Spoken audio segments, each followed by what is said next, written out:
সুপ্রিয় দর্শক, ভিওডি বাংলার নিয়মিত আয়োজন নিউজ ন্যারেটিভ আপনাদের সবাইকে স্বাগত জানাচ্ছি। আমি মঞ্জুর মিলন। আপনারা জানেন যে সমসাময়িক নানা বিষয় নিয়ে আমাদের এই আয়োজন, আর এই আয়োজনে আমাদের স্টুডিওতে আজকে আমাদের সাথে উপস্থিত হয়েছেন আম জনতার দলের সদস্য সচিব তারেক রহমান। তারেক রহমান, আপনাকে ভিওডি বাংলার স্টুডিওতে প্রথমবারের মতো স্বাগত জানাচ্ছি। আপনাকেও ধন্যবাদ। আমরা শুরুতে যে বিষয়টি নিয়ে আলোচনা করতে চাচ্ছি, আমরা জানি যে আজকে দুপুরের কিছু সময় পরে অর্থাৎ নামাজের পরপরই আমরা দেখলাম যে হাদি ইনকিলাব মঞ্চের হাদির উপর একটি হামলা হয়েছে, অতর্কিত হামলা, সন্ত্রাসী হামলা। এই বিষয়টিকে আসলে কিভাবে দেখছেন?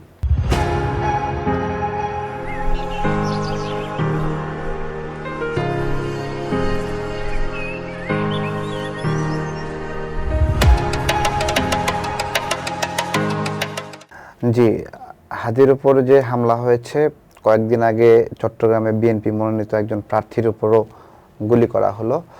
এটা আমাদের বর্তমান সময়ে নাজুক আইন শৃঙ্খলার অবস্থার একটা সাম্যক চিত্র আমরা দেখলাম, যে ইচ্ছা করলে এই ধরনের অপরাধ কেউ করতে পারে বা করছে, সাকসেসফুলি করে চলে যাচ্ছে। তো এটা আর কি, আমরা তো গণ অভ্যুত্থানের পরে অনেক অস্ত্র উদ্ধার করতে সক্ষম হয়নি এই সরকার।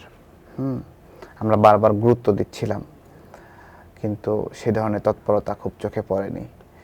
তো এই অস্ত্রগুলো সামনের নির্বাচনে ব্যবহার হবে, তার একটা আগাম ইঙ্গিত এটা। এবং আমরা যারা লড়াই সংগ্রামে আছি, অ্যাক্টিভিজমে আছি, দীর্ঘদিন কাজ করেছি, তো তাদের সবার জীবনই যে কতটা নিরাপদ তার একটা রূপ আমরা দেখলাম। এই হাদির উপর গুলির ঘটনার পরপরই আমরা দেখলাম যে একটা প্রতিক্রিয়া তৈরি হয়েছে, সমালোচনা, ব্লেম গেম শুরু হয়েছে। আসলে এই ব্লেম গেমটাকে আপনি কিভাবে দেখছেন? আমাদের দুর্ঘটনাগুলো ঘটার আগেই মনে হয় কারো কারো প্রস্তুতি থাকে, এরকম একটা অবস্থা। ঘটা শেষ হয়নি, এর মধ্যে ফেসবুকে ব্লেমিং। এখানে ক্ষমতা কেন্দ্রিক একটা বিষয়ে একটা পারসেপশন থাকে যারা যারা প্রার্থী হচ্ছে বা এরকম। তো সে জায়গা থেকে যেই ব্লেমিংটা ঘটনা ঘটার সঙ্গে সঙ্গে করছে সাদিক কায়েম মির্জা আব্বাস ভাইয়ের দিকে, তো সে করতে পারে, তার নিজেরও এখানে এমপি পদে নির্বাচন করার একটা বিষয় রয়েছে। আবার শিবিরের গ্রুপগুলোতে তারা যে প্ল্যান করছে মির্জা আব্বাস ভাইয়ের বাড়ি ঘেরাও করবে বা এরকম বিভিন্ন, সেই বিষয়গুলোও বিভিন্নভাবে লিক হচ্ছে। তো এইটা আসলে করতে হয় না। একটা দুর্যোগ আসলে সবাই মিলে সময় দিতে হয়, দোয়া করতে হয়। এবং আর ঢাকার ভিতরে এই ধরনের দুর্ঘটনা ঘটে পালানোর একদমই সুযোগ নাই। কোথায় যাবে? প্রত্যেকটা বাড়িতে সামনে সিসি ক্যামেরা আছে, ও শেষ পর্যন্ত যেখানে যাবে সেখানেও একটা সিসি ক্যামেরা আছে। সুতরাং যেই সূত্র ধরে যাচ্ছে, দেখেন এই ছেলেটা, এই যারা এই দুর্ঘটনাটা ঘটালো এখানে, আমরা যে ছবিগুলো দেখছি, সিসি ক্যামেরা ফুটেজ, বিভিন্ন গণমাধ্যম যারা ক্যাম্পেইনে সবসময় ফিল্মিং করে, সেগুলোতে দেখেন ওরা আগে থেকেই হাদির সঙ্গে ছিল ওখানে। অর্থাৎ তারা এই দুর্ঘটনা ঘটানোর আগে একটা প্রি প্ল্যান নিয়ে ক্যাম্পেইনের অংশ হয়ে গেছে। তো সেখানে খেয়াল রাখতে হবে যে মাস্ক পরা মানুষকে আমরা আমাদের ক্যাম্পেইনে রাখতে দেব কিনা। ঠিক আছে, কেউ নিজের মুখটা, চেহারাটা লুকাতে চায়, তো এটাকে স্বাভাবিকভাবে নেওয়ার সুযোগ নাই, চেহারা লুকানোর সুযোগ নাই। চেহারা লুকালেই আপনার একটা সন্দেহ করতে হবে আমাদেরকে। ঘড়িটা মিলে গেছে, দেখা যাচ্ছে যে এই ছবিতে ভিডিও ঘড়ি দেখা যাচ্ছে। তো এইটা আর কি। তো এটা যদি প্রশাসন চাই, একবারে সুনির্দিষ্টভাবে যারা করেছে তাদেরকে এটা আইডেন্টিফাই করতে পারবে, আমি মনে করি। আইডেন্টিফাই যদি না করে কিংবা ব্যবস্থা যদি না নেয় সরকার, তাহলে তো সামনে নির্বাচনে এরকম একাধিক প্রার্থীর উপর এরকম হামলা হতে পারে। সেই আশঙ্কা তো থেকে যায়। তাহলে প্রার্থীরা আসলে কোন নিরাপত্তায় বা কোন নিশ্চিতভাবে যে তারা তাদের উপর হামলা হবে না, সেরকম একটা বিশ্বাস তো তাদের মধ্যে তৈরি হবে না। আর তাহলে তো নির্বাচনের কাজই তারা করতে পারবে। দেখুন, অভিযোগ কতগুলো দিক থেকে আসতে পারে, যে মির্জা আব্বাস ভাই তাকে ভয় পাচ্ছে, এরকম জায়গা থেকে কেউ কেউ এটা বলবে যে এটা মির্জা আব্বাস ভাই ঘটিয়েছে, যেটা সাদিক কায়েমরা অভিযোগ করছে। এভাবে অনেকে আবার বলবে যে রাজনৈতিকভাবে ফায়দা নেওয়ার জন্য, এটা তো অবভিয়াসলি মির্জা আব্বাস ভাইয়ের উপর দোষ যাবে।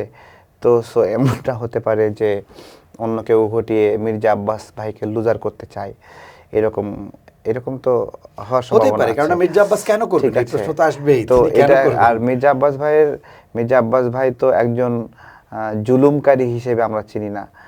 আমরা যেরকম গণ অভ্যুত্থানের আগে নির্যাতন নিপীড়নের শিকার হয়েছি, মির্জা আব্বাস ভাইয়ের হাতেও হাত করা লেগেছিল, তাকেও নিপীড়নের শিকার হতে একাধিকবার হয়েছে। হাত করা পড়েছে। শুধু তাকে না, তার পুরা পরিবারকে তছনছ করে দেওয়া হয়েছে। তো সুতরাং মির্জা আব্বাস ভাইয়ের বিষয়টা এরকম না যে হাদির নেম এবং ফেম মির্জা আব্বাস ভাইয়ের চেয়ে অনেক উচ্চে, ঠিক আছে, হয়তোবা এখন দুর্ঘটনার কারণে অনেক সিম্প্যাথি আসবে, কিন্তু মির্জা আব্বাস ভাইয়ের লড়াইটা একদিনের না, ঠিক আছে। সুতরাং তিনি এই ধরনের একটা ঘটনা ঘটিয়ে আপনার হলো তিনি নিজেই নিজের বিপদ ডেকে আনবেন, এরকমের একটা বিষয়। কিন্তু ওই তো রাজনৈতিকভাবে ফায়দা নেওয়ার যে একটা তৎপরতা, সেটা দেখা গেল। তো এটা তো যেহেতু তথ্য প্রযুক্তির যুগ, কোনো কিছুই তো সব গণমাধ্যম সুচারুভাবে বিশ্লেষণ করছে, একটা পয়েন্ট টু পয়েন্ট, কোন বাইকে করে পালালো, তারা কতক্ষণ আগে থেকে তার সঙ্গে ছিল। দেখেন প্রত্যেকটা জায়গায় এখন ফুটপ্রিন্ট এড়ানো সম্ভব না, যেটা আগে এড়ানো যেত। সে কোথায় যাবে, তার নিঃশ্বাস রেকর্ডিং করা সম্ভব, হ্যাঁ, তার চোখের পলক রেকর্ডিং করা সম্ভব, এবং সে কোথাও যাওয়ার সুযোগ নেই, আসলে বের হবেই। ধন্যবাদ। আমরা এবার একটু ভিন্ন আলোচনায় আসি। আপনি নতুন নিবন্ধিত রাজনৈতিক দল, আপনার আম জনতার দল, আমাদেরও শুভকামনা থাকলো যে আগামী দিনের রাজনীতিতে বাংলাদেশের গণতন্ত্রকে পুনঃপ্রতিষ্ঠিত করতে, ভোট ব্যবস্থাকে পুনঃপ্রতিষ্ঠিত করতে আপনাদের দলের একটি ভূমিকা থাকবে, সে প্রত্যাশা আছে। পাশাপাশি আমার এখন প্রশ্ন হলো যে আপনারা আসলে এই যে সামনে নির্বাচন তফসিল ইতিমধ্যে ঘোষণা হয়ে গেছে, আপনার দল কতটি আসনে আপনারা নমিনেশন দিতে চাচ্ছেন বা দিতে যাচ্ছেন, এবং এই প্রক্রিয়াটা কোন পর্যায়ে আছে আপনাদের আসলে? জি, প্রথমত আমরা যদি কোনো আসনে এরকম প্রার্থী পাই যে আসনে ওই প্রার্থীটা খুব ভালো প্রার্থী এবং আমাদের সেই প্রার্থীর ভালো প্রার্থীর মতো ভালো প্রার্থী আমাদের নাই, সেখানে আমরা প্রার্থী দেব না। তো আমরা তো একজন ভালো মানুষ, যোগ্য মানুষ, তার সঙ্গে বিট করার জন্য আমার একটা খারাপ প্রার্থী দিতে পারি না, তাই না? তো এইটা বিবেচনা রেখে যেই জায়গাগুলোতে আমরা দেখব একজন খারাপ মানুষকে পরাজিত করা দরকার, সেখানে আমরা একজন ভালো শিক্ষক, ভালো সাবেক সেনা কর্মকর্তা, চিকিৎসক, সমাজকর্মী এরকম খুঁজে খুঁজে মানে দেওয়ার জন্য একটা তালাশ করছি। তো এই সংখ্যাটা খুঁজতে খুঁজতে যতটুকু পাওয়া যায় ততটুকু আমরা রিচ করব আর কি। আপনাদের হাতে তো সময় খুব বেশি নেই, যেহেতু তফসিল ঘোষণা করা হয়ে গেছে। আমরা আসলে খুব কম সময় পেলাম আর কি। আমরা সর্বশেষ নিবন্ধিত দল আপনাদের দল হিসেবে আমাদের নিবন্ধনটা থামানোর জন্য অনেকগুলো স্টেপে চেষ্টা করা হয়েছে, অনেকভাবে আঘাত করা হয়েছে, পিছন থেকে টেনে ধরা হয়েছে। তো এইটা আর কি একটা আমরা পর্যায়ে পার করলাম, এখনও চেষ্টা চলছে এটাকে আটকায় দেওয়ার জন্য, এটাকে স্তম্ভিত করার জন্য। তো এইটা আর কি। আপনি কোন আসন থেকে লড়তে চাচ্ছেন একটু দর্শকদের উদ্দেশ্যে যদি বলতেন? ঢাকার ভিতরে আমার বাসা বাড্ডা এলাকায়, তো ওই এলাকায় সম্ভাবনা রয়েছে। নিকটতম এলাকা আরও যেগুলো আছে, ঢাকা 9, ঢাকা 11, ঢাকা 17, এই বিষয়গুলো, ঢাকা 10 অথবা এই আশেপাশে আমরা যে এলাকাগুলোতে বিচরণ করি, বেশি বেশি রাজনৈতিকভাবে বিচরণ হয়, হ্যাঁ, তো সেগুলোতেই, ঢাকার দূরতম আসনগুলোতে আমাদের যাওয়ার ইচ্ছা নাই। এখানেই সুবিধা মতো একটা জায়গায় দেখি কোন জায়গায় মানে বেটার পজিশন হয়। আপনি আন্দোলন সংগ্রামের মধ্য দিয়ে উঠে এসেছেন। আমরা জানি যে ছাত্র রাজনীতি থেকে শুরু করে পরবর্তীতে গণ অধিকার পরিষদ, এরপরে আপনি আমজনতার দল করলেন। এছাড়া আমরা দেখি যে সোশ্যাল মিডিয়া আপনি ব্যাপক আলোচনা তৈরি করেছেন, বিভিন্ন ইস্যু নিয়ে বিভিন্ন সময় বক্তব্য দিয়েছেন, সমালোচনা করেছেন, সরকারের কঠোর সমালোচনা করেছেন, একেবারে সংকটময় মুহূর্ত আমরা দেখেছি। তো সেই কারণে আসলে নতুন প্রজন্মের একটা প্রত্যাশা আপনাদের প্রতি যে আগামী দিনের পরিবর্তনে আপনারা কতটা ভূমিকা রাখতে পারবেন। সেই জায়গায় যদি আপনাকে প্রশ্ন করা হয় যে আগামী দিনে এই যে পরিবর্তনের একটা প্রত্যাশা সাধারণ মানুষের মধ্যে তৈরি হয়েছে, এইটা আসলে কি আপনারা সেই প্রত্যাশা পূরণ করতে পারবেন? কিন্তু আমরা ট্রেডিশনাল যে রাজনৈতিক দলগুলো আমরা দেখি, আওয়ামী লীগ ছিল, আওয়ামী লীগ পালিয়ে গেছে, এরপর এখন বিএনপি মাঠে আছে, বিএনপি একটা পরিবর্তনের স্বপ্ন দেখাচ্ছে, সেই জায়গাটা আপনারা কতটা প্রত্যাশা পূরণ করতে পারবেন? যদিও আপনারা, যেহেতু আপনারা ছোট দল এবং প্রথমবার নিবন্ধন পেলেন, কতটা প্রত্যাশা পূরণ করতে পারবেন? জি, নতুনরা দুর্নীতিপ্রবণ না এইরকম না বিষয়টা। ধীরে ধীরে তথ্য প্রযুক্তির কারণে দুর্নীতির পরিমাণটা কমে আসছে, মানুষের চোখের দেখার বাহিরে আরও অন্যান্য অনেক মাধ্যমে ফুটপ্রিন্ট রয়ে যায়, যে কারণে দুর্নীতিটা মানুষ করলে তার একটা চিহ্ন রয়ে যায়, সে কারণে দুর্নীতি কমছে। বিষয়টা এরকম না যে তরুণরা দুর্নীতিগ্রস্ত কম, বয়স্করা দুর্নীতিগ্রস্ত বেশি, এরকম না, ঠিক আছে? এবং নতুনরা আসলে দুর্নীতি করবে না এরকম না, ঠিক আছে? এখন থেকে অনেক আগেও মানুষ দুর্নীতিগ্রস্ত ছিল, মানুষ খুন করত, এখনও মানুষ খুন করে। তো এই খুন করার প্রবণতা সভ্যতার বিকাশের সাথে সাথে অনেক কমে আসছে, বিষয়টা এরকম না। পদ্ধতি বদলেছে, আচরণ বদলেছে, কিন্তু ঘটনা ঘটছে। সামনের নির্বাচনে জাতীয়তাবাদী শক্তি বাংলাদেশের সকল ধর্ম, সকল মত, শ্রেণী, সব ধরনের মানুষের একটা প্রতিনিধিত্ব করার জায়গা থেকে অভিভাবক তুল্য জায়গায় আছে, যেটা অন্য অন্য রাজনৈতিক দলের মধ্যে এই সৌন্দর্য নাই। এই সৌন্দর্যটা আওয়ামী লীগের মধ্যে ছিল, যে তারা সবাইকে অ্যাডপ্ট করার চেষ্টা করে, সেটা আলেম হোক, হিন্দু, বৌদ্ধ, খ্রিস্টান। এই জায়গা থেকে আমরা যে বলি না যে বিএনপি আওয়ামী লীগ একই মুদ্রা এপিঠ ওপিঠ, তো লিবারালিজমের দিক থেকে বিএনপি এবং আওয়ামী লীগ একই মুদ্রার এপিঠ ওপিঠ, এটা বলা যায়, ঠিক আছে? এটা আমার অনুধাবন। তো সেই জায়গা থেকে সামনের নির্বাচনে আওয়ামী লীগের জন্য একটা বেকায়দা যেহেতু আছে, সেহেতু সাধারণ মানুষ যারা আছে, সাধারণ মানুষ তো মানে সব হিন্দু না, সাধারণ মানুষ মানে সব মুসলমান না, বা আবার মুসলমানদের মধ্যে সবাই আবার হলো পাঁচকুলির টুপি পরে না, আবার সবাই গোল টুপি পরে না, ঠিক আছে? তো বিভিন্ন ধরনের কালচার ট্রেডিশনের মানুষ আছে এখানে। সবাই সুন্নি না, সবাই আহলে হাদিস না, সবাই হলো শিয়া না, আবার সবাই হানাফিও না। তো এই সমন্বিতভাবে আপনার হলো জামাতে ইসলাম তো রাজনৈতিক দল হিসেবে এদের সবাইকে অ্যাডপ্ট করে না, হ্যাঁ, বা সবাইকে ধারণ করে না।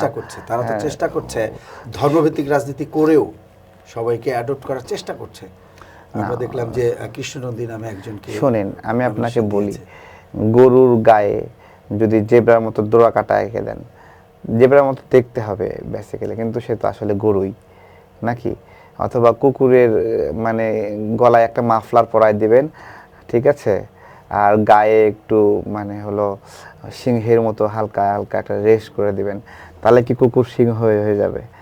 আমি আসলে ছোট করার জন্য না, যার ভিতরে যা, ঠিক আছে, এটা কখনো বদলাতে পারবেন না, এটা বদলে না। মানুষ সাময়িকভাবে আচরণ পরিবর্তন করতে পারে, কিন্তু সামগ্রিকভাবে তার যে আমার হাতের চামড়া এখান থেকে কেটে ফেলে দেবেন, আমার ভিতরে যে গঠন প্রক্রিয়া, যে হুকুমত শাসন শৈলের ভিতরে, এখানে আবার সেম চামড়াটাই তৈরি হয়ে যাবে। যেই মোবাইল এই ফিঙ্গারপ্রিন্ট দিয়ে খুলতো, এই চামড়া কেটে ফেলার পরেও হাত আবার যখন সুস্থ হবে ওইটা দিয়ে আবার ফিঙ্গারপ্রিন্ট খুলবে, ওর উপর আদেশ হলো ও ওই রকম আচরণই করবে। তেমনি জামাত আসলে যা সাময়িকভাবে সেটাকে বিভিন্নভাবে দেখানো যেতে পারে, কিন্তু সে তার মূল আচরণটাই তার আচরণ, এবং সে ওইভাবেই। আমরা সোশ্যাল মিডিয়া বিভিন্ন ক্ষেত্রে তাদের অ্যাগ্রেসিভনেস, তারা ওর চামড়া তুলতে চায়, মারতে চায়, কাটতে চায়, বাবা মা তুলে গালি দেয়, হ্যারাসমেন্ট করে। হয়তো বা 71 সালে তারা পাক বাহিনীর মানে সহযোগিতায় তাদের কাছ থেকে বন্দুক নিয়ে মানুষকে গুলি করে মারছে, ধর্ষণ করছে বা ধর্ষণে সহযোগিতা করছে, ঠিক আছে? ওইটাই তাদের জুলুমের রংটা পরিবর্তন হয়েছে, ঠিক আছে? যে এখন তখন ওইভাবে জুলুম করছে, এখন ওইভাবে, কিন্তু জুলুম যে করে এইটা পরিবর্তন হয়নি। ধন্যবাদ। আসলে এই জামাতের যে প্রয়াসটা, আপনার কি মনে হয় এটি আসলে তারা তো একটা ধর্মভিত্তিক রাজনৈতিক দল? আমার প্রশ্নটা যেটা যে ধর্মভিত্তিক রাজনীতি, তারা ইসলাম নিয়ে রাজনীতি করে, ধর্ম না না না, এই জায়গাটা তারা আসলে সমন্বয় না, জামাত ধর্মভিত্তিক রাজনৈতিক দল এটা একদমই বলা যাবে না। ওরা নিজেরাই বলে, তাহের সাহেব বলছে যে আমরা কখন আবার শরিয়ার কথা বললাম, ঠিক আছে? এটা বলা যাবে না। ইসলাম কায়েম করতে না, ইসলাম কায়েম করতে চায় না, ওরা ওদের ক্ষমতা কায়েম করতে চায়, ওদের ক্ষমতা, ঠিক আছে? যদি ধর্মভিত্তিক হতো তাহলে তাদের প্রধান নেতা কোনো একটা আলেম হতো, ঠিক আছে, যিনি ইসলামী বিষয়ে পাণ্ডিত্য আছে। তাদের দ্বিতীয় সেকেন্ড ইন কমান্ড সে আলেম হতো, সেও কিন্তু আলেম না। তৃতীয় কমান্ড যিনি, তিনিও আলেম না। চতুর্থ যিনি, তিনি আলেম না। অর্থাৎ একবারে পুরো ক্রোনোলজিক্যালি কোথাও কোনো আলেমের নাম গন্ধ নাই, বাট তারা বারবার বলতেছে এইরকম। তো এইটা আপনার হলো ধর্মের নামে তারা করছে, এটা বলতে পারেন, কিন্তু ধর্মভিত্তিক রাজনীতি এটা বললে এটা হবে না। তারা যেটা করে সেটা আমাদের মূল ধারার যে ধর্মীয় চিন্তা ও বিশ্বাস সেটাকে খেয়ে ফেলার একটা আঞ্জাম করছে, এবং সেটাকে খেয়ে ফেলবে আলটিমেটলি, খেয়ে তাদের মতো করে সেই মৌদুদিবাদী চিন্তা ভাবনা তারা এস্টাবলিশ করতে চায়। ঠিক আছে, তো এইটা আর কি জামাতের বিষয়। জামাতকে আমি বলি যে এটা একটা মানে হিন্দুদের মাঝে ইস্কন যেরকমভাবে আগ্রাসীভাবে হিন্দুদের স্থাপনা, হিন্দুদের মন্দিরগুলো দখল করছে না, জামাতকে আমি ইস্কনের একটা আপডেট ভার্সন দেখি, যে হিন্দুদের একটা ভার্সন হলো ইস্কন, তেমনি মুসলমানদের মধ্যে একটা ভার্সন হলো জামাত, যারা মসজিদ দখল করতে চায়, মাদ্রাসা দখল করতে চায়, ঠিক একইভাবে ইস্কনের মতো। ঠিক আছে, এবং দেখবেন যে জামাত নেতাদের সাথে ইস্কন নেতাদের সাথে আদর্শিক অনেক মিল, তারা বসে আড্ডা দেয়, গল্প করে, পলিসি মেক করে। ঠিক আছে, এবং এটাই আর কি দেখলাম। যদি আপনি ইস্কনকে ভালো বলেন তাহলে জামাতও এরকম ভালো, ইস্কনকে যদি খারাপ বলেন তাহলে জামাতও এরকম একটা কিছু। এটাই আমি আমার চোখে দেখি। এই জায়গায় এখন রাজনৈতিক প্রধান দুটো শক্তি, বাংলাদেশ জাতীয়তাবাদী দল বিএনপি এবং জামাত। এখন জামাতের আবার সমালোচনা করছে বিএনপি, এই মুহূর্তে রাজনৈতিক মাঠে এটি থাকবেই। এই সমালোচনা নিয়ে অনেকে আবার বলবার চেষ্টা করছেন যে আসলে সেই পুরনো সমালোচনা, পুরনো মন্তব্য, পুরনো ভাষা কেন বিএনপি ব্যবহার করবে, বিএনপি যদি কোনোটা ভুল করে, রাইট ট্র্যাক আছে কিনা বা আপনার কি দেখুন, বিএনপি যদি কোনো ভুল করে, পুরনো ভুলই করে, তাহলে বিএনপির ভুল মানুষ ধরবে না, জামাত ভুল করলে ভুল মানুষ ধরবে না। যে যাকে বন্ধু হবে তারটা বাদে অন্যটা ভুল ধরে। আমরা বিএনপির সাথে অনেকদিন বন্ধুত্ব রেখে আন্দোলন সংগ্রাম করেছি, বিএনপির ভুলটা আমরা তাদের টেবিলে ধরতে পারি, সে কারণে এটা আমাদের বাইরে ওইভাবে বলতে হয় না। যেইটা আমি ধরতে পারি না সেইটা, যেমন জামাতের অনেক বড় বড় নেতাকে বলছি যে আপনারা মুখের ভাষা এরকম খারাপ কেন, ঠিক আছে, তো তারা কোনোদিন ব্যবস্থা নেয়নি। ঠিক আছে, কিন্তু এইটা কিন্তু আওয়ামী লীগের ক্ষেত্রে দেখবেন, আওয়ামী লীগের লোকেরা এই মুখের ভাষাটা খারাপ করে না। আওয়ামী লীগ একটা অনেক বড় এস্টাবলিশমেন্ট, যাদেরকে কেউ গালি দিলেও কিছু যায় না। আর জামাত ছোট্ট একটা এস্টাবলিশমেন্ট, যে কারণে জামাত নিয়ে কেউ কিছু বললেই জামাত মনে করে হায় হায় হায় আমার সব গেল, কী কাম সারছে। ঠিক আছে, এরকম একটা অ্যাটিটিউড আছে এখানে। তো সেই জায়গা থেকে জামাত সঠিক ট্রাক আছে কিনা, বিএনপি সঠিক ট্রাক আছে কিনা, প্রথমত জামাত সঠিক ট্রাক থাকুক বা না থাকুক, তারা এই বাংলাদেশের কেউ না, বাংলাদেশকে তারা ধারণ করে না। হ্যাঁ, এবং আপনি বলবেন যে এই যুগে তো আর রাজাকার নাই, কিন্তু রাজাকারদের চিন্তা মতাদর্শ যখন কেউ মনে প্রাণে বিশ্বাস করে, সেগুলো লালন করে রাজনীতি করতে চায়, যেই চেতনা এবং আদর্শটা ছিল বাংলাদেশ পরিপন্থী, বাংলাদেশের ইস্টাবলিশমেন্টের পরিপন্থী, নতুন বাংলাদেশ জন্মের পথে টেনে ধরার একটা যে প্রক্রিয়া, সেই ব্যক্তিদেরকে আদর্শ মনে করাটাই একটা অপরাধ। ঠিক আছে, এইখানে জামাত সঠিক পথে আছে কি না, কতজনের খাওয়ায় না খাওয়ায়, এগুলোতে কিচ্ছু যায় আসে না। ঠিক আছে, জামাত না থাকলে বাংলাদেশের মানুষ না খেয়ে থাকবে নাকি? জামাত দুই বেলা যদি না খাওয়ায়, যেমন ঢাকা বিশ্ববিদ্যালয়ের ছেলেপেলেকে ভোটের সময় হলো তাদেরকে দুই বেলা খাওয়াইছে, তো যখন জামাত থাকবে না তখন তারা খায়নি, যখন সামনে থাকবে না তখন তারা খাবে না। তো এইগুলো একটা বিষয়। তো জামাতের ইস্টাবলিশমেন্ট বাংলাদেশে প্রয়োজন নাই, যতদিন পর্যন্ত তারা গোলাম আজমকে তাদের বাবা মানবে, ঠিক আছে, ততদিন পর্যন্ত তারা হলো, আমরা যখন বিজয় দিবস পালন করব তখন তাদের মনে কষ্ট লাগবে যে বিজয় দিবস কেন আমরা পালন করি। ঠিক আছে, এটাকে কুফরি টুফরি বিভিন্ন কিছু বানায় দেওয়ার চেষ্টা করবে। ঠিক আছে, তো এইটা হলো। আর বিএনপির বিষয়ে, বিএনপি ক্ষমতা, এই বিষয়টা হলো অনেক আগে থেকেই বিএনপির জন্য ক্ষমতাটা প্রাসঙ্গিক। হ্যাঁ, সেই প্রাসঙ্গিক বলেই শেখ হাসিনার সময় শেখ হাসিনা সঠিক নির্বাচনটা দেয়নি। হ্যাঁ, বিএনপি তখন থেকেই বিজয়ী হওয়ার মুডে আছে, জনগণের গ্রহণযোগ্যতায় আছে, সেই জন্যই তো ভোটটা ঠিক হয়নি। নাকি জামাতকে বিবেচনায় ভোট হয়নি? ক্ষমতায় যেতে চায়, তারা বলছে যে জনগণ আমাদের সাথে আছে। জামাতকে বিবেচনায় কি শেখ হাসিনার এই কঠোরতা ছিল? না, এটা বিএনপি এবং জামাত পরস্পর প্রতিপক্ষ সেই জায়গায়, এবং জামাত এবং আওয়ামী লীগের হলো ব্যালেন্স দায় বিএনপি বহন করবে এই বাংলাদেশে। হ্যাঁ, যে আওয়ামী লীগ আবার যদি রাজনীতিতে এন্ট্রি করে, দেখবেন যে যতই বিএনপি সুন্দর সুন্দর কথা বলুক, দেখবেন বিএনপি তাদেরকে ঠেকাচ্ছে। হ্যাঁ, তো জামাত ওইভাবে দায়িত্ব পালন করবে না ঠেকানোর জন্য, তারা পারলে আওয়ামী লীগের বন্ধু হয়ে যাবে। ঠিক আছে, কাউন্টার পার্ট না। হ্যাঁ, একে অপরের প্রতিপক্ষ না জামাত এবং আওয়ামী লীগ, কখনোই প্রতিপক্ষ না। এমনিতেই পরস্পরকে মন থেকে ঘৃণা করে, ঠিক আছে, কিন্তু ক্ষমতা কেন্দ্রিক ভারসাম্য যখন যায়, ঠিক আছে, তখন তো আওয়ামী লীগ ভাবেই জামাতকে তো ছুলে গঙ্গায় মানে হলো গোসল করতে হবে বা অজু করতে হবে এইরকম। হ্যাঁ, তো এরকম একটা ভাইবে আছে, কিন্তু তার মূল ক্ষমতার অংশীদার এবং ভাগীদার হলো বিএনপি, বিএনপির ভাগীদার আওয়ামী লীগ, আওয়ামী লীগের ভাই বিএনপি। ঠিক আছে, সেই জায়গা থেকে বিএনপি প্রাসঙ্গিক এখানে ক্ষমতার জন্য। বিভিন্ন ছোটোখাটো ভুল হয়, সমালোচনা হয়, তো এগুলো বিএনপি তো এগুলোকে অস্বীকার করে না, জামাত যেটা অস্বীকার করে বিএনপি কখনো অস্বীকার করে না। হ্যাঁ, এটা একটা সৌন্দর্য যে আমাদের সম্ভাব্য ক্ষমতায় যারা আসবে তাদের নিয়ে কার্টুন বানালে তারা অস্বীকার করে না, তারা অখুশি হয় না, তাদের ব্যঙ্গ করলে অস্বীকার হয় না, তাদের মিমস বানালে অস্বীকার করে না, মামলা করে না। অন্যদিকে জামাতের বিরুদ্ধে মিমস বানালে মামলা করে, তাদের বিরুদ্ধে কথা বললে হ্যারাসমেন্ট করে, সাইবার হ্যারাসমেন্ট করে, আইডি হ্যাক করার চেষ্টা করে, আমাদের মা বোনদেরকে গালিগালাজ করে। সেইটা একবারে আমাদের মুক্তিযুদ্ধের সময়ের সেই পুরনো ক্যারেক্টার। ঠিক আছে, এই ক্যারেক্টার চেঞ্জ হবে না আসলে।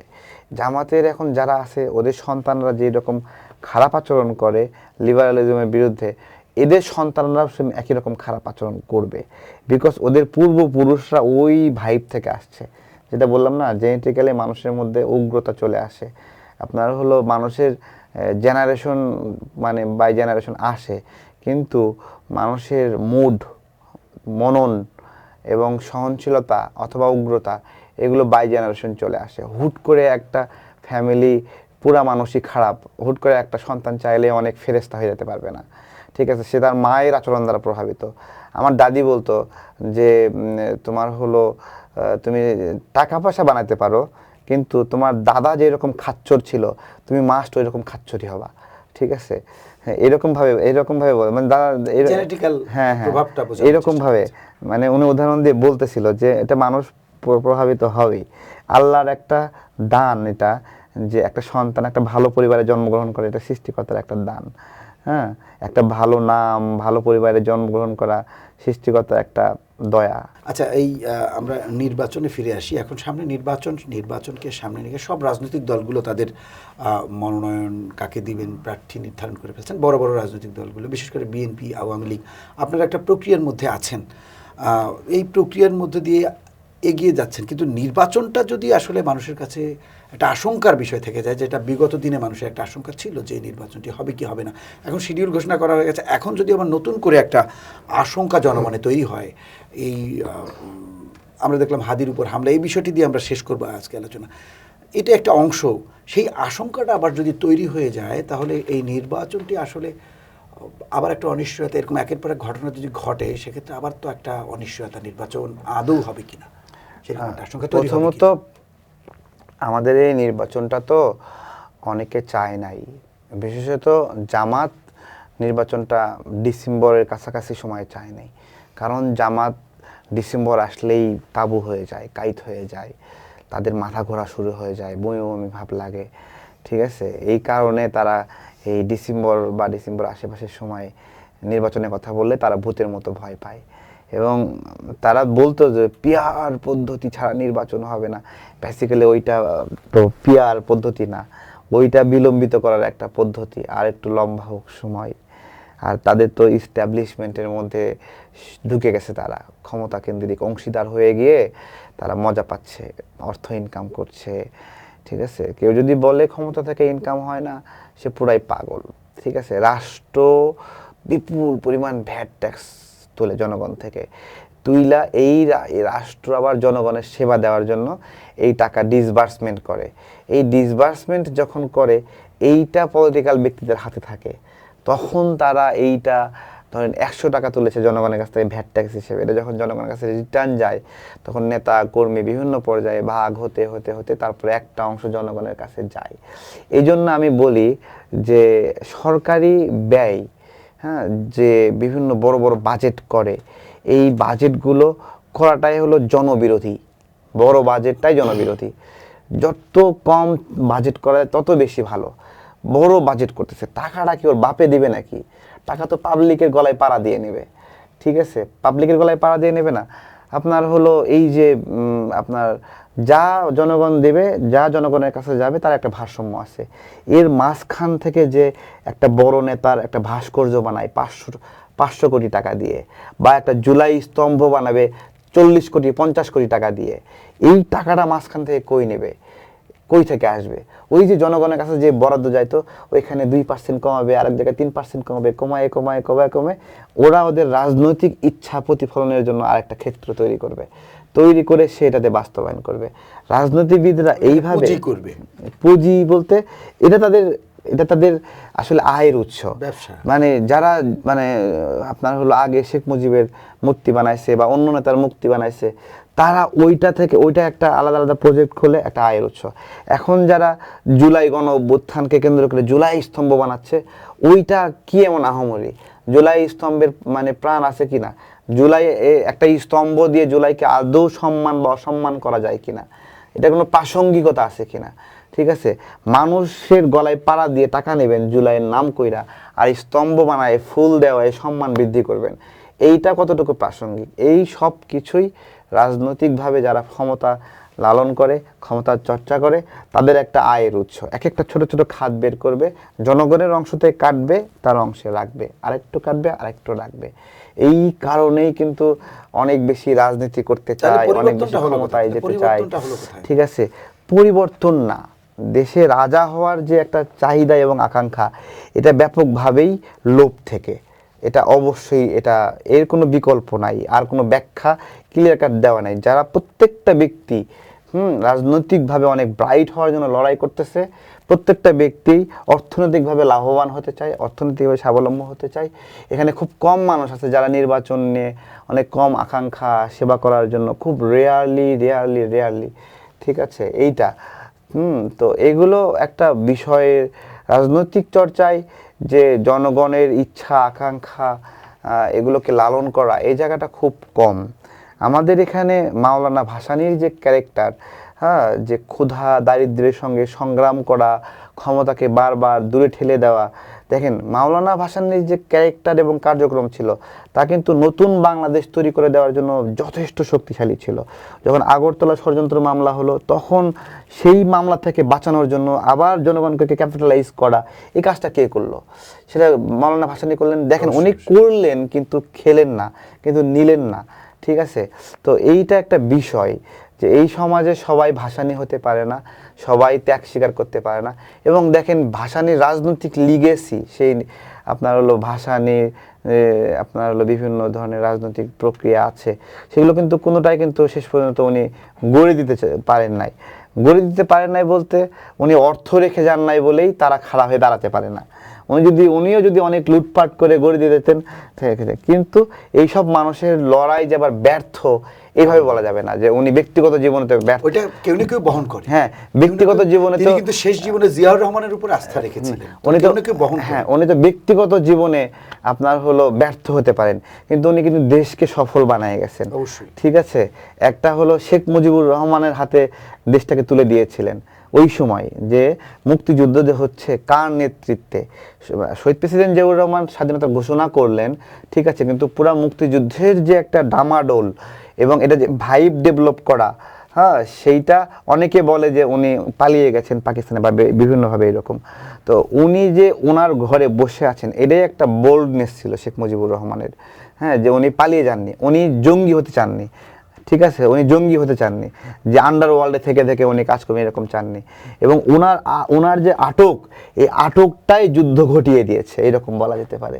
ঠিক আছে, এই যে নিজে আটক হয়ে, এবং উনি ওইটাই একমাত্র আটক ছিল না, এর আগে অনেকবার উনি আটক হয়েছিলেন। ঠিক একইভাবে শহীদ প্রেসিডেন্ট জিয়াউর রহমান উনি কী করলেন, পুরো জাতি যখন সংকটে, লিডারশিপ শূন্য, তখন আসলেন, বসলেন এবং নিজেকে ফোকাস করলেন যে চলো আমরা দেশটাকে মুক্ত করে নিয়ে আসি, আমাদের দেশটা আমরা বুঝে নেই। ঠিক আছে, এই যে একটা দুইজন মানুষ। এবং দেখেন ভাসানী যেটা করলেন, উনি শেখ মুজিবুর রহমানের উপর ভরসা রাখলেন, আগরতলা ষড়যন্ত্র মামলা, 69 গণঅভ্যুত্থান, 70 নির্বাচন, সব কিছু মিলে। ঠিক আছে, ঠিক একইভাবে দেশ আবার যখন বিপদে পড়লো, ওই সময় যদি মাওলানা ভাসানী আলাদা একটা কোরাম করে আগাতেন, তাহলে কিন্তু দেশ কিন্তু স্বাধীন হইতো না। ঠিক আছে, ঠিক একইভাবে 75 সালের পরে যে দুর্যোগটা আসলো, সেইটা যখন শহীদ প্রেসিডেন্ট জিয়াউর রহমান দায়িত্ব নিলেন, তখন কিন্তু উনি আবার সেই শহীদ প্রেসিডেন্ট জিয়াউর রহমানের ভরসা করলেন। এবং এখনকার যে ধানের শীষ, এটা তো মাওলানা ভাসানী থেকে পাওয়া।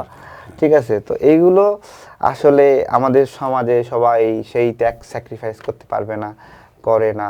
সুন্দর সুন্দর কথা বলে, নতুন ধারা বলে, নতুন জাগরণ, ঠিক আছে, নবজাগরণ, অনেক কিছু বলে যে আমরা পরিবর্তনের বার্তা নিয়ে আসছি। ওগুলো আসলে পরিবর্তনের বার্তা না, ওগুলো হলো কথার কথা, এগুলো হলো ভাবধারা, এগুলো হলো খাওয়া ধারা, এগুলো ছাড়া আর কিছু নাই। আমাদের আসলে অপেক্ষা করতে হবে যে কে এরকম সততাপূর্ণ আচরণ নিয়ে এরকমভাবে জেগে ওঠে। সেই জেগেটা ওঠে না তা না, এই যে আবু সাইদ জেগে উঠেছে, মুগ্ধ জেগে উঠেছে সময় সময়, ঠিক আছে।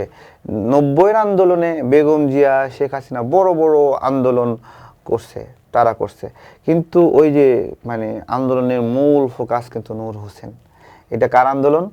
নূর হোসেন। এটা কিন্তু বলে না যে এটা বেগম জিয়ার আন্দোলন, এটা শেখ হাসিনার আন্দোলন, বলে নাকি?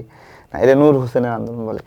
এইরকম আছে, এইরকম আমাদের সমাজে ডেডিকেটেড মানুষগুলো এরকম আছে। সেই মানুষগুলো সত্যিকারের অর্থে বিকাশ হয় না, বিকশিত হয় না, যার ফলেই তো আমরা বারবার আন্দোলনে নামতে হয়, আমাদের আরো কষ্ট করতে হয়, ঠিক আছে। আর মানুষের ক্ষেত্রেও আপনার হলো সব মানুষ আপনার সচেতন না। মানুষ আপনার হলো ভোটে অর্থনৈতিকভাবে লাভবান হয়ে বন্ধুত্ব দেখায়, এটা তো দেখায়, তাই না? এটা তো অস্বীকার করা যাবে না আমাদের এখানে। তারপরেও একটা আমাদের লড়াই চলবে, কোন দিকে চলবে আমরা জানি না, ঠিক আছে। হ্যাঁ, এখানে ব্যাপকভাবে সংসদে যাওয়ার জন্য যে মানে উদ্যম ইচ্ছা, উদ্যম প্রতিযোগিতা, ঠিক আছে, এইটা আমাকে ওইটা খারাপ করে, ঠিক আছে। এইটা কিন্তু গণতন্ত্রের একটা বাজে দিক, গণতন্ত্রের একটা বাজে দিক, যে কোনোভাবে জিততে হবে, ঠিক আছে। তো আর কি, ধন্যবাদ। আমরা আজকে আলোচনা শেষ করতে থ্যাংক ইউ আপনাকে আমাদের স্টুডিওতে এসে সময় দেওয়ার জন্য অসংখ্য ধন্যবাদ। ধন্যবাদ। সুপ্রিয় দর্শক, ভিওডি বাংলার আজকের যে আয়োজন নিউজ ন্যারেটিভ, সেটি এখনকার মতো শেষ করতে হচ্ছে। সবাই ভালো থাকবেন, সুস্থ থাকবেন, নিরাপদে থাকবেন। ধন্যবাদ।